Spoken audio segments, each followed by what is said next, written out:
जय श्री राधे। पूज्य श्री सद्गुरुदेव भगवान के चरणों में प्रणाम। पूज्य श्री रुक्मिणी बाई जी का जीवन चरित्र। दिव्य श्री कृष्ण भावावेश।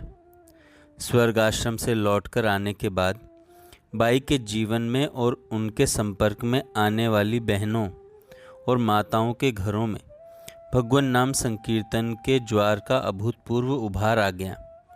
केवल भागलपुर ही नहीं, आसपास के नगरों के अनेक घरों में श्री राधा नाम कीर्तन गूंजने लगा। परस्पर मिलते समय वंदन निवेदित करने के लिए बहनें राधे राधे कहने लगीं।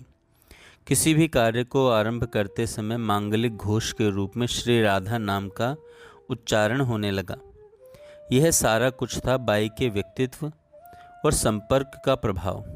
इतना होकर भी भगवान नाम की यह बाढ़ बाई के व्यक्तित्व का मात्र एक पक्षीय स्वरूप था। बाई के प्रयास से भगवान नाम संकीर्तन का विपुल प्रचार अवश्य हुआ, परंतु इस प्रचार तक उनका व्यक्तित्व सीमित नहीं था। जीवन के अनेक प्रसंग कुछ नए संकेत दे रहे थे। भगवान नाम प्रचार के साथ साथ उनके व्यक्तित्व में कुछ नवीन भावों का उन्मेष परिलक्षित होने लगा। नवीन भावों से भावित होने के कारण उनकी चेष्टाओं के स्वरूप में और उनके कार्यों की रूपरेखा में परिवर्तन आने लगा। जो भी नवीन परिवर्तन या विविधता दिखलाई दे रही थी, इतना अवश्य था कि सबका लक्ष्य एक ही था।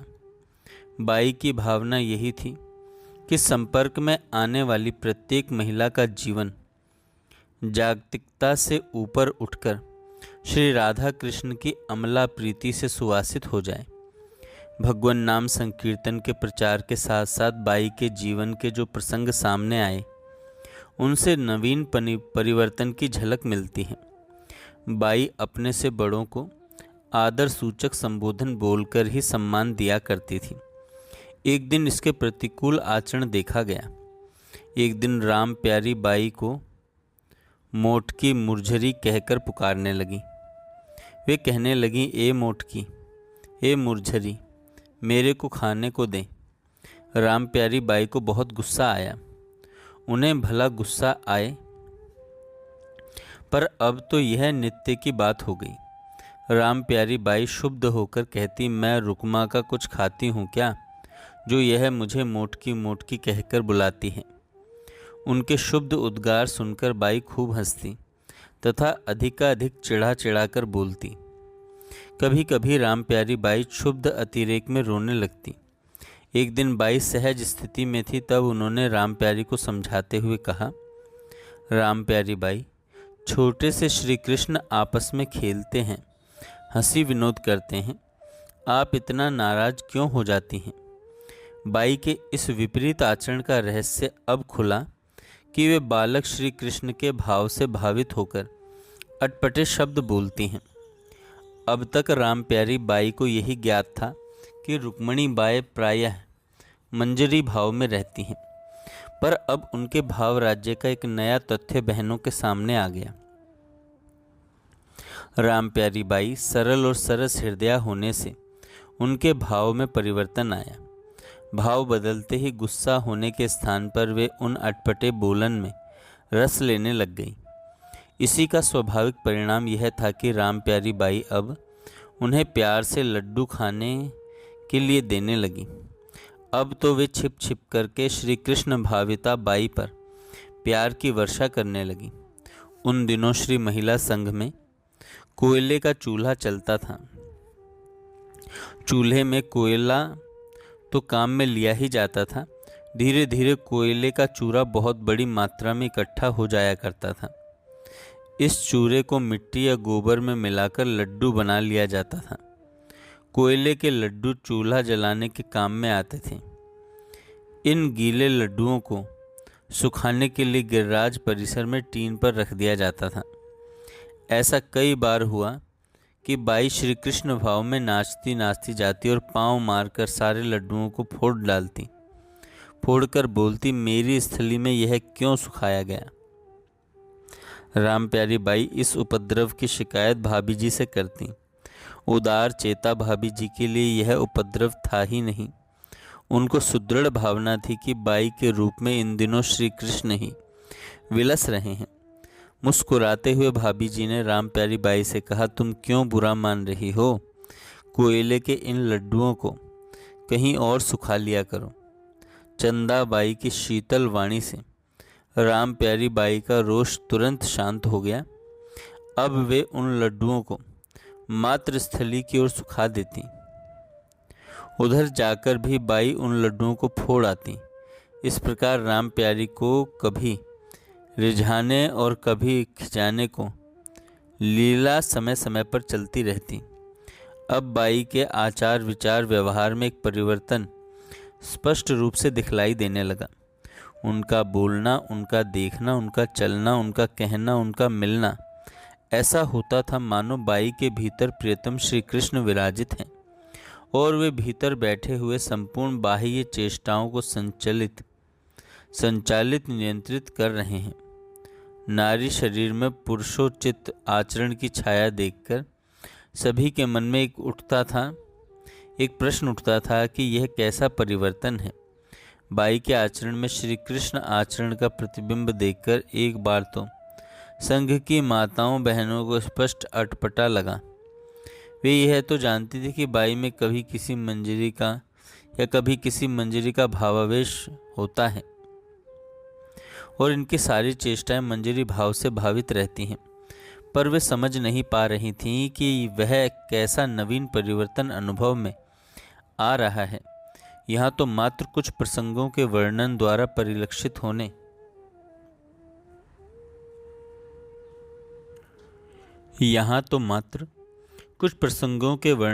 परिलक्षित होने वाले परिवर्तन की ओर संकेत किया गया है। जब पद पदे ये भाव परिवर्तन दिखलाई देने लगे तो उनके संदेह और अनुमान को श्रीमद् भागवत महापुराण से पुष्टि मिल गई। श्रीमद् भागवत महापुराण की रास पंचाध्याय में आया है, रमापति श्री कृष्ण की ललित गति, प्रेम भरी सुमधुर मुस्कान, अत्यंत मधुर तिरछी भ्रकुटी, प्रीति भरी चितवन, मनोरम प्रेमालाप तथा अन्य अन्य विविध लीला विलास एवं श्रृंगार की भाव भंगिमाओं से उनका चित्त खींचकर श्री कृष्ण में लगा हुआ था। वे ब्रज गोपियाँ श्री कृष्ण में ही तन्मय हो गईं और फिर श्री कृष्ण की ही विभिन्न चेष्टाओं का ध्यान करने लगीं। इससे प्रियतम श्री कृष्ण की ललित गति, मधुर हास, मनोरम चितवन, अमृतमय वचन आदि में वे श्री कृष्ण की प्यारी ब्रज सुंदरियां उनके समान ही बन गईं। उन्हें शरीर में भी वैसी ही चेष्टाओं का प्राकट्य हो गया और वे श्री कृष्ण लीला विलास के स्मरण जनित भाव से उन्मादनी होकर श्री कृष्ण स्वरूप ही बन गई तथा मैं श्री कृष्ण हूँ परस्पर इस प्रकार अपना परिचय देने लगी। मंजरी भाव से प्रियतम श्री कृष्ण का सतत चिंतन करते करते बाई में श्री कृष्ण भाव का उन्मेष हो गया। कहा भी है, लाली मेरे लाल की जित देखूं तित लाल, लाली देखन मैं गई मैं भी हो गई लाल।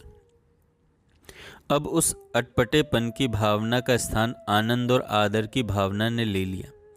अब संघ की बहनों का प्रयास यही था कि हम अपनी हर क्रिया द्वारा बाई के अंतराल में विराजित श्री कृष्ण को सुख पहुँचाएं, उनको आनंदित बनाएं। श्री राधा अष्टमी महोत्सव के अवसर पर बाई, भाभी जी, नर्मदा बाई आदि अनेक बहनें गोरखपुर गई हुई थीं। एक दिन सभी बहनें श्री भाई जी से एकांत में बातचीत कर रही थीं। बातचीत के प्रवाह में नर्मदा बाई ने पूछा, भाई जी, मेरी रुक्मा जो अभी आपके सामने बैठी है, इसमें समय समय पर भिन्न भिन्न आवेश होते रहते हैं। कभी इस मंजरी का, कभी उस मंजरी का, कभी चैतन्य महाप्रभु का, कभी श्री कृष्ण का, इसमें भी कभी छोटे श्री कृष्ण का, कभी बड़े श्री कृष्ण का आवेश होता है। जैसा आवेश होता है उसी के अनुसार बोलना, उठना, बैठना, खाना पीना होने लगता है। यह सब क्या है? मैं तो बहुत दिनों से इस बारे में आपसे पूछना चाहती थी। संयोग आज बन पाया। प्रश्न को सुनकर श्री भाई जी के अधरों पर हल्की सी मुस्कान फैल गई। थोड़ी देर मौन रहकर फिर बोले, इन भावावेशों के प्रति अनास्था नहीं होनी चाहिए और न रुक्मणी बाई के प्रति अनादर। इस रुक्मणी में कोई दिखावा या बनावट नहीं है। रुक्मणी से किसी प्रकार की अन्यथा चेष्टा हो ही नहीं सकती।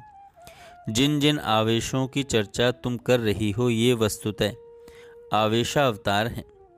परम सात्विक जीवन में ही इन आवेशों का अवतरण होता है, परंतु एक सावधानी बहुत आवश्यक है। इसे जहाँ तक हो सके जगत की दृष्टि से बचाकर रखना चाहिए। यह प्रचार या दिखावे की चीज़ है ही नहीं। श्री भाई जी के विचारों को सुनकर नर्मदा बाई और भाभी जी का मन पूर्ण रूप से संदेह रहित हो गया। उनके कथन ने एक ऐसी छाप लगा दी जिससे सभी प्रकार के तर्क संदेह सदा के लिए समाप्त हो गए। जय श्री राधे। आगे हम कल सुनेंगे।